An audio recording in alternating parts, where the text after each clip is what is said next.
planning aba ce mai kyau a tsakanin ma'aurata inda yake taimakawa wajen a ga an yi tazarar haihuwa yadda ya kamata domin ma'aurata su ƙayyade iya 'ya'yan da suke so su haifa. Amma kuma a yau matsalar ta zama mana ruwan dare inda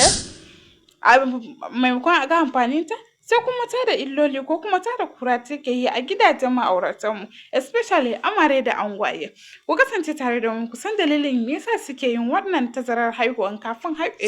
lokacin aure ko kuma lokacin da ake cikin amarci.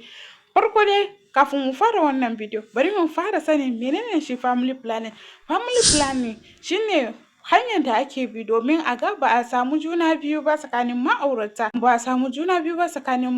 ta hanyar shan ƙwayoyin hana haihuwa ko kuma allurori ko kuma implant ko kuma natural ways ɗin da mutum zai bi domin kada ya samu juna biyu. Ba wai yin tazarar haihuwan ne laifi ba, amma kuma yadda matasa ke afkawa ke fara amfani da shi ba tare da bin ka'ida ba. Dalili kuwa shine mun jiyo cewa amare da dama na ƙorafin cewa mazajensu na ba su ƙwayoyin hana haihuwa domin kada su samu juna biyu, domin angwayen na son su ci amarcinsu yadda ya kamata kafin a zo a fara responsibility zaman baba, saboda yawanci sai su ce su ba su shirya zama baba a wannan lokacin ba. Haka zalika maza na kawo ƙorafin mata akan cewa mace ta yi tazarar haihuwa daga baya an zo an gano cewa ita ne take shan ƙwayoyin hana haihuwa domin ba ta so ta haihu a wannan gida da tana so ta ga shin mijin mai kula da ita ne zai iya ɗaukar ɗawainiyarta ko ba zai iya ɗaukar ɗawainiyarta ba, yana da kuɗin da zai iya rike ta ko bai da kuɗin da zai iya rike ta. Idan ta ga yana nan za ta iya haihuwa da shi ba damuwa sai ta haifa mishi, idan kuma ta ga da akwai matsala in ta haihu ita za ta sha wahala sai kike ga ta ta shan maganin hana haihuwa har ta kashe wannan auren ta fita ta auri wani. So hakan na da matukar illa sosai ga lafiyar waɗannan, duba da su matasa ne ba su taɓa haihuwa ba kuma suna a gaba za su iya neman wannan haihuwa. To shi kuma wannan ƙwayoyin haihuwa hana haihuwa da ake sha ko kuma allurori ko kuma abin nan yana yi wa mutane illoli da dama, illoli da ya haɗa ga illoli ga wannan matasan ma'auratan. Abu na fari shine shi wannan ƙwayoyin da ake sha hormones ne, to hormones kuma idan ya shiga jiki shi zai sarrafa jikinka ba jikin ne zai sarrafa shi ba, so kaga baka da control akan yaushe zai baka haihuwa ko kuma wani abu makamancin haka. Shi yasa na da matukar muhimmanci idan kai sabon aure ne ko kuma kafin ki aure kar ki da sha maganin tazarar haihuwa, ki bari ki je ki haihu ki san cewa shin haihuwar ma kina yi tukun, in kina yi kuma sannan kika gano cewa kin haihu ɗaya biyu kin san cewa ina haihuwa kafin nan ki sha, in ma ba kya son wannan yara ba kya son ki tara yara da yawa ko kuma wani abu makamancin haka, amma ba ki san stand naki ba kika je kika fara shan wannan ƙwayoyin family planning na tazarar haihuwa, idan kuma daga baya ya zo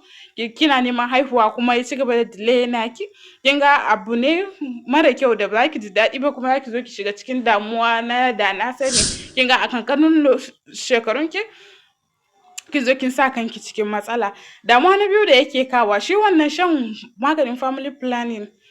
for long periods of time, idan kika sha shi na tsawon wani lokaci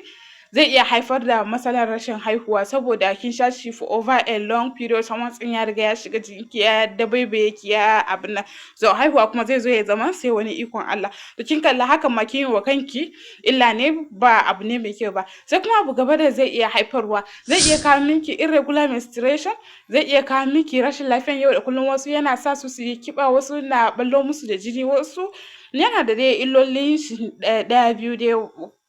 Sai sa ma'aikatan jinya na ba da shawaran cewa idan za ki yi tazarar haihuwa ki je a duba miki a cikin waɗannan methods ɗin, ku yi su tambaye ki tambayoyi sannan su san wanne ne ya dace da yanayin shekarunki, yanayin jikinki da kuma yanayin yaran da kike da shi ko kuma wani abu makamancin haka. Idan har kai aure abin ango ne ko kuma sabon aure da kake so kai tazarar haihuwa tsakanin kai da amaryanka, kuna so ku more, ba wai hakan illa bane, amma ba a so ku sha ƙwayoyi ko kuma allurai ko kuma wani abu makamancin haka. Abin da za ku yi akwai natural methods ɗin da za ku bi domin ku ga ba ku samu juna biyu a wannan lokaci da kuke bukata ba, kuma safest methods ne ba tare da kun yi introducing wani abu a jikinku da zai controlling naku ba. ba. Za ku iya ku bi calendar method inda lokacin da matarka ba ta ovulation,